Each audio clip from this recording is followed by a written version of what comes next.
American journal of tropical medicine and hygiene లో ప్రచురితమైన కథనం ప్రకారం న్యూయార్క్ లోని లాంగ్ ఐలాండ్ కు చెందిన 67 ఏళ్ల మైఖేల్ లార్కిన్ అనే వ్యక్తి 2021లో అవుట్డోర్ వర్క్ చేస్తుండగా ఆయనను 2 లోన్ స్టార్ కిట్స్ కుట్టాయి. ఆ కీటకాలు కుట్టిన తర్వాత లార్కిన్ తీవ్ర అనారోగ్యానికి గురయ్యారు.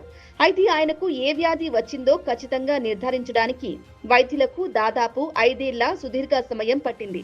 ఈ వ్యవధిలోనే ఈ అరుదైన బోర్బన్ వైరస్ వెలుగులోకి వచ్చింది. వైద్యులు తొలినాళ్లలో ఈ వ్యాధిని లైమ్ డిసీజ్ లేదా ఇతర సాధారణ కీటకాల వల్ల వచ్చే వ్యాధిగా పొరబడ్డారు.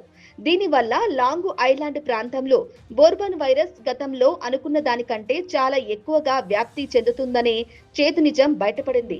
మైఖేల్ లార్కిన్ వ్యాధి లక్షణాలను లైమ్ డిసీజ్ గా భావించి డాక్టర్లు ఆయనకు తొలినాళ్లలో యాంటీబయాటిక్ బిళ్లలను సూచించారు.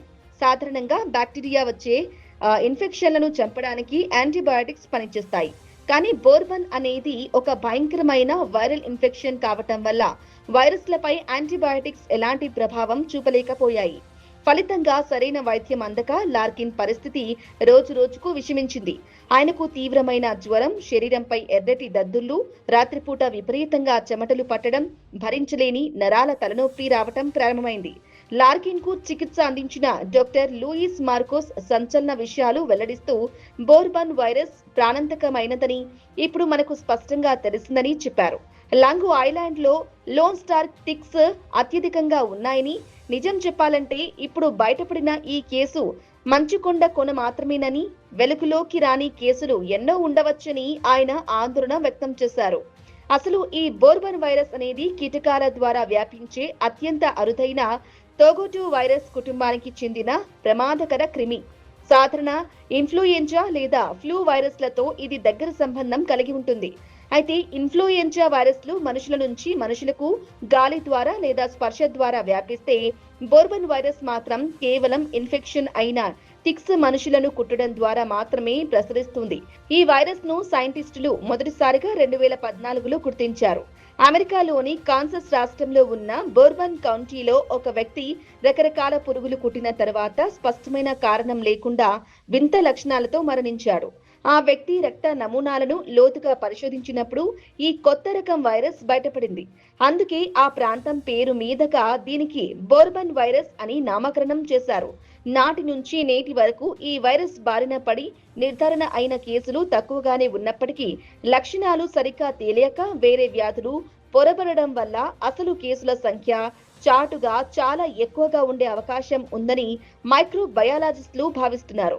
ఇన్ఫెక్షన్ ఉన్న లోన్ స్టార్ టిక్ కుట్టిన కొన్ని రోజుల్లోనే బాధితునిలో వ్యాధి లక్షణాలు బయటపడడం ప్రారంభమవుతుంది. ప్రారంభంలో విపరీతమైన జ్వరం, తీవ్రమైన అలసట, నీరసం, భరించలేని తలనొప్పి, కండరాలు, కీళ్ల నొప్పులు, ఆకలి నశించడం, వికారంగా ఉండడం, వాంతులు కావటం, శరీరంపై చిన్న చిన్న దద్దుర్లు వస్తాయి. ఇవే కాకుండా ఈ వైరస్ శరీరంలోకి ప్రవేశించిన తర్వాత రక్త కణాలపై తీవ్ర ప్రభావం చూపుతుంది. బాధితుని రక్తంలో తెల్ల రక్త కణాలు దారుణంగా పడిపోవడం వల్ల శారీరక రోగ నిరోధక వ్యవస్థ పూర్తిగా కుప్పకూలుతుంది. అలాగే రక్తం గడ్డకట్టడానికి దోహదపడే ప్లేట్లెట్ల సంఖ్య అత్యంత వేగంగా పడిపోతుంది. డెంగ్యూ వ్యాధిలో ఎలాంటి రక్తస్రావ ప్రమాదాలు ఉంటాయో ఈ వైరస్ వల్ల కూడా అటువంటి క్లిష్టమైన పరిస్థితులు తలెత్తుతాయి. బోర్బన్ వైరస్ కు సంబంధించి ప్రస్తుతం వైద్య ప్రపంచం వద్ద ఉన్న అతిపెద్ద లోపం లేదా సవాలు ఏమిటంటే, దీనిని నిరోధించడానికి ఇప్పటి వరకు ఎలాంటి వ్యాక్సిన్ లేదా టీకా అందుబాటులో లేదు. అలాగే ఈ వైరస్ ను చంపడానికి నిర్దిష్టమైన యాంటీవైరల్ ఔషధం లేదా చికిత్సా విధానం కూడా కనుగొనబడలేదు. వ్యాధి బారిన పడిన రోగులకు కేవలం సపోర్టివ్ కేర్ మాత్రమే అందిస్తారు. అంటే జ్వరం తగ్గడానికి, పడిపోయిన ప్లేట్లెట్లు, తెల్ల రక్త కణాలను పెంచడానికి, శరీరంలో డీహైడ్రేషన్ కాకుండా సెలైన్ ద్రవాలను అందించడానికి మాత్రమే వైద్యులు ప్రాధాన్యత ఇస్తారు. మిగతా పోరాటమంతా వ్యక్తి సొంత రోగ నిరోధక శక్తి చేసుకోవాల్సి ఉంటుంది. ఇన్ఫెక్ట్ అయిన టిక్స్ సంచరించే ప్రాంతాల్లో తిరిగే ప్రతి ఒక్కరిని ఈ వైరస్ కుట్టే అవకాశం ఉన్నప్పటికీ కొన్ని రకాల పనులు చేసే వారికి, నిర్దిష్ట వర్గాలకు ఈ ముప్పు అత్యధికంగా ఉంటుంది. పొలాల్లో పనిచేసే రైతులు, వ్యవసాయ కార్మికులు, గార్డెనర్లు, ల్యాండ్స్కేపర్లు, అటవీ శాఖ సిబ్బంది వంటి అవుట్డోర్ వర్కర్లకు ప్రమాదం ఎక్కువ.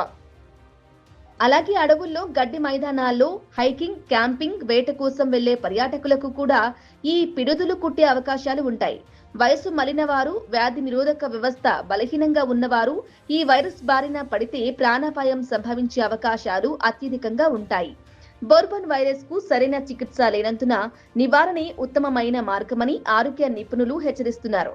అడవులు, గడ్డి మైదానాలు, పొలాల్లోకి వెళ్లేవారు డీట్ లేదా ఇతర ప్రభావవంతమైన రసాయనాలు ఉన్న మోస్కిటో రిపెల్లెంట్ స్ప్రేలను శరీరంపై, దుస్తులపై వాడాలి. కాళ్ళు, చేతులు పూర్తిగా కప్పేలా పొడవాటి షర్టులు, ఫుల్ లెంత్ ట్రౌజర్లు, పాదాలను కప్పే షూస్ ధరించడం మంచిది. దట్టమైన పొదలు, ఎత్తైన గడ్డి ఉన్న ప్రాంతాల్లో నడవకుండా కేవలం ఏర్పాటు చేసిన బాటల ద్వారా మాత్రమే ప్రయాణించాలి. పనులు ముగించుకుని ఇంటికి రాగానే శరీరంపై వేసుకున్న బట్టలపై, పెంపుడు జంతువులపై పిడుతులు ఏవైనా అంటుకుని ఉన్నాయేమో క్షుణ్ణంగా తనిఖీ చేసుకోవాలి. బయట నుంచి రాగానే వెచ్చని నీటితో స్నానం చేయటం వల్ల చర్మానికి అంటుకోకుండా ఉన్న పురుగులు కొట్టుకుపోతాయి. ఒకవేళ చర్మానికి పిడుదు అంటుకుని ఉంటే సన్నని ప్లాస్టర్ లేదా ట్విజర్లతో దానిని తొలగించాలి. అనంతరం విపరీతమైన జ్వరం, తీవ్రమైన అలసట, కండరాల నొప్పులు కనిపిస్తే తక్షణమే ఆలస్యం చేయకుండా వైద్యులను సంప్రదించాలి. మొత్తానికి న్యూయార్క్లోని లాంగ్ ఐలాండ్లో వెలుగు చూసిన ఈ బోర్బన్ వైరస్ ఉదంతం వైద్య రంగానికి ఒక గట్టి హెచ్చరిక లాంటిది. రోగ నిర్ధారణలో జరిగే చిన్నపాటి పొరపాట్లు రోగి ప్రాణాలకే ముప్పుగా మారతాయని ఈ కేసు నిరూపించింది. వాతావరణ మార్పులు, కీటకాల వ్యాప్తి పెరిగిన ప్రస్తుత కాలంలో అవుట్డోర్ ప్రాంతాల్లో తిరిగేటప్పుడు ప్రతి ఒక్కరూ అప్రమత్తంగా ఉండటం, చిన్నపాటి కీటకాల కాటును సైతం నిర్లక్ష్యం చేయకపోవటం ఎంతో అవసరం.